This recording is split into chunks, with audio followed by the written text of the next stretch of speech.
Guyana, Trinidad, Tobago, Maldives, इन सब की जो पूरी जीडीपी है, आज पंचकुंडी यज्ञ इंदिरा पूरी कॉलोनी जीडीपी जो में है, हो रहा उनका है। राष्ट्रीय जो धन है, राष्ट्रीय उत्पादन है, रुद्रपुर उधम सिंह नगर में उतना वो रुमाल उठाने तक में उनका खर्च हो जाता है। इतने समय में उतना पैसा कमा लेते हैं कि मालदीव की पूरी अर्थव्यवस्था साल भर की चल जाती है। ये क्या है? एक मनुष्य की क्षमता है। तो धर्म हमें आत्मविश्वासी बनाता है मित्रों, और आत्मविश्वास हमारा जागृत हो जाता है तो हमारे सामने कोई काम कठिन नहीं रह जाता है। एक बिल्मा रोडोल्फ नाम की लड़की इटली की रहने वाली थी। 1960 में जब इटली में ओलंपिक खेल होने जा रहा था तो उसने सोचा कि मैं विकलांग हूं, क्या मैं दौड़ सकती हूँ, ओलंपिक में भाग ले सकती हूँ? तो ब्रेस लगा हुआ था उसके हाथ पैरों में, उसने उसको उतार कर फेंका और फिर दौड़ने का अभ्यास किया और इतना आत्मबल और इतना आत्मविश्वास उसने अपने अंदर अर्जित किया कि आप हैरान रह जाएंगे कि 1960 के ओलंपिक खेल में एक नहीं, दो नहीं, कोई रजत नहीं, कोई कांस्य नहीं, 3 स्वर्ण पदक बिल्मा रोडोल्फ ने प्राप्त किया। एक लड़की फैजाबाद की रहने वाली अरुणा सिन्हा जो ट्रेन से गिर पड़ी थी, उसका पैर कट गया था, रात भर ट्रेन के पहिए पर उससे पड़ी रही उसके, और 42 ट्रेनें उसके पैर के ऊपर से गुजर गई। बेहोश होकर के पड़ी रही रात भर, और सुबह जब आरपीएफ के जवानों ने इसको देखा तो पास में जाकर देखा कि हाँ कुछ उसकी शरीर में गर्मी है, उसको पास के हॉस्पिटल में ले गए, लेकिन वो छोटा हॉस्पिटल था, वहाँ एनेस्थेसिया देने वाला भी कोई नहीं था। उन्होंने कहा पैर तुम्हारा काटना पड़ेगा, तब जब उसको होश आ गया था उसने कहा पैर काट दो। अगर हमारे शरीर में कोई एक सुई चुभाता है ना, आँख का ऑपरेशन होता है, आदमी थोड़ा सा सुई लगाई जाती है, आदमी कांप जाता है, सिहर जाता है, लेकिन उस बेटी ने कहा कि हमारे पैर को काट दो, बगैर एनेस्थेसिया के पैर को काट दिया गया। और उसी थोड़ी देर के बाद ये हुआ कि भाई पैर तो काट दिया गया, पैर बचा भी दिया गया था, लेकिन अब क्या होगा, अब इसको हायर सेंटर में भेजना पड़ेगा। वहाँ से दिल्ली ले गए, दिल्ली में उसका इलाज हुआ 6 महीने, और 6 महीने के बाद क्या कहते हैं जो लगाते हैं पैर में,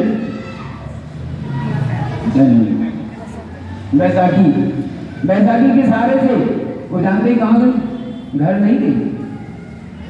जो प्रथम महिला थी एवरेस्ट विजेता, क्या नाम हुआ,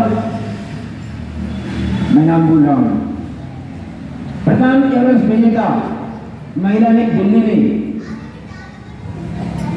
पर्वतारोहण का जो केंद्र को लगता वहां सीधी जाती है, और वहां पर जाकर के उससे एक विकलांग लड़की जो बैसाखी सहारे से जाती है, कहती है हमको प्रशिक्षण चाहिए, लोग देख करके हंस रहे हैं। उन्हें कहा तुमसे नहीं हो पाएगा, उसने कहा हम उनसे मिलाएंगे जो यहाँ की प्रमुख, उनके पास जाते हैं।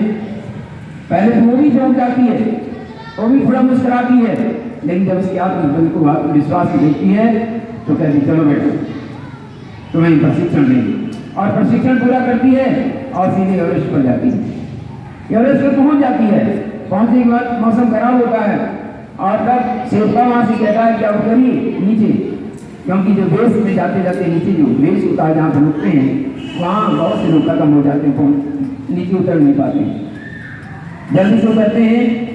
और उतरते समय उसके पैर की जो होता है, जो क्या कहते हैं बैसाखी जो भी है, वो निकल जाती है,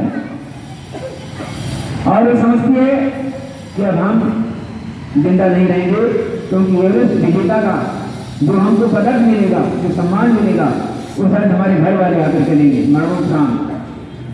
लेकिन साहस करती है, नीचे आती है, हाथ पैरों से इसके रक्त प्रवाहित होने लगता है, ऑक्सीजन की कमी हो जाती है, लेकिन फिर वो स्वस्थ हो जाती है और जाकर उसको राष्ट्रपति के हाथों से पुरस्कार मिलता है।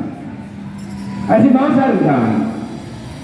नेपोलियन की सेना जो आसपास पर्वत के पास पहुंचती है ना, तो थकी हुई सेना होती है और सामने आसपास पर्वत होता है, और सिपाही जो होते हैं सेनापति होता है वहां पर बैठ जाता है, हार जाता है। नेपोलियन कहता है आलपस क्या है, कुछ नहीं तुम्हारे आत्मविश्वास के सामने। और थकी हुई सेना आलपस को काट करके अपना रास्ता ढूंढ लेती है। भगवान राम के बारे में आपको पता है कि ना कोई सेना थी, ना कोई राशन था, ना कोई रसद था, ना कोई साधन था, ना कोई सामग्री थी। और उन्होंने पर्वतों से, पहाड़ों से, लकड़ियों से उन्होंने पुल बना करके और लंका में जा करके प्रवेश किया और लंका जैसे दुर्दर्श रावण को मार दिया। लेकिन यह आत्मविश्वास दो प्रकार का होता है। एक आत्मविश्वास होता है वो धर्म से रक्षित होता है, एक आत्मविश्वास जो होता है मर्यादित होता है, संयमित होता है। एक आत्मविश्वास अहंकार से प्रेरित होता है। परम पुरुष को कहते हैं कि जो धर्म से युक्त जो विश्वास होता है वो विश्वास जो होता है वही पवित्र होता है, वो राम है। और जो विश्वास अधर्म से प्रेरित होता है, अहंकार से प्रेरित होता है, वो जो है रावण होता है। ये रावण और राम कुछ नहीं है, अहंकार ही रावण है और धर्म ही क्या है, राम है। इस प्रकार से बहुत सारे ऐसे उदाहरण हैं जिन उदाहरणों को मैं आपके सामने प्रस्तुत करूं तो बहुत देर हो जाएगा। मैं आपसे ये कह रहा हूं कि हमारी एक पत्रिका आती है अखंड ज्योति जगमान योजना, और ये जितने भी सारे उदाहरण आपके सामने जो प्रस्तुत किए हैं ये सब उसी पत्रिका का है। पिछले महीने की पत्रिका अखंड ज्योति नवंबर की, जिसमें एक पैराग्राफ है आत्मविश्वास जगाएं। आत्मविश्वास जगाएं, उस आत्मविश्वास में ही ये सारी बातें बताई गई हैं कि अगर आत्मविश्वास हमारा जागृत हो जाता है तो हम साधारण से मनुष्य तो होते हैं, लेकिन हमारे अंदर जो ऊर्जा होती है, जो साहस होता है, जो संकल्प होता है, वो और उससे कहीं बहुत अधिक होता है।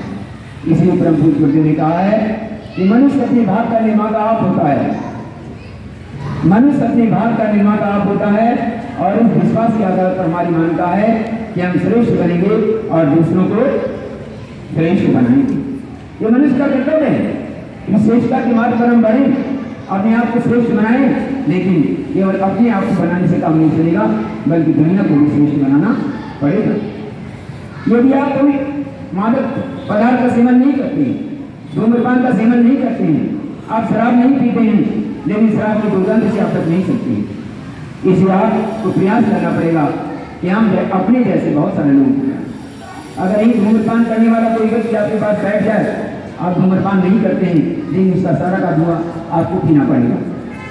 इसलिए हमें समाज बनाना पड़ेगा, उपयुक्त समाज बनाना पड़ेगा।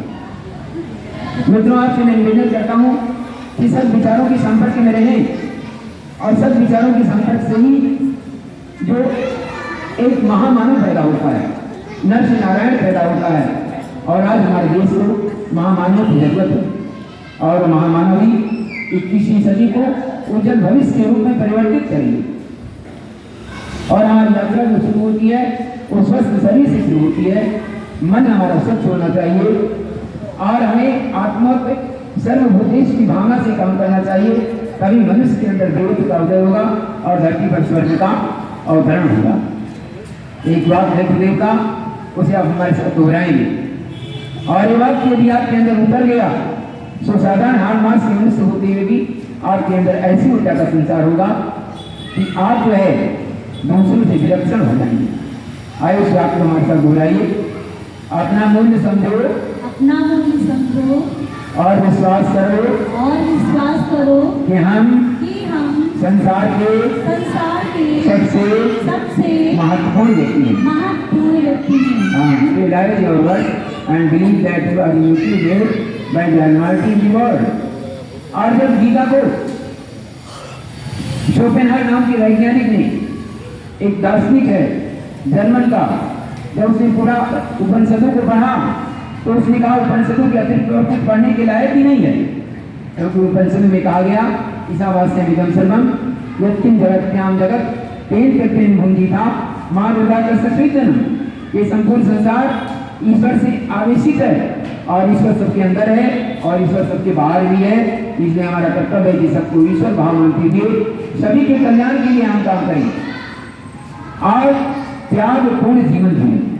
पहले त्याग कब भोग। पहले भोजन किसी को खिलाइए कब खाइए। अपने घर में जाकर के आज से ये नियम बना लीजिए। एक वहां पर पात्र अपने घर में रखिए, एक कलश रखिए, एक लोटा रखिए और प्रतिदिन पूजा के बाद अपनी कमाई का एक अंश उसमें डाल दीजिए, तब उसके बाद भोजन करिए। हमारे परिवार में बहुत से लोग इस नियम का पालन करते हैं और मैं स्वयं इसका पालन करता हूँ। बगैर इसके लिए कोई भोजन नहीं करता जब तक मैं उसको कुछ ना कुछ डाल देता हूँ। और ऐसे हमारे सैकड़ों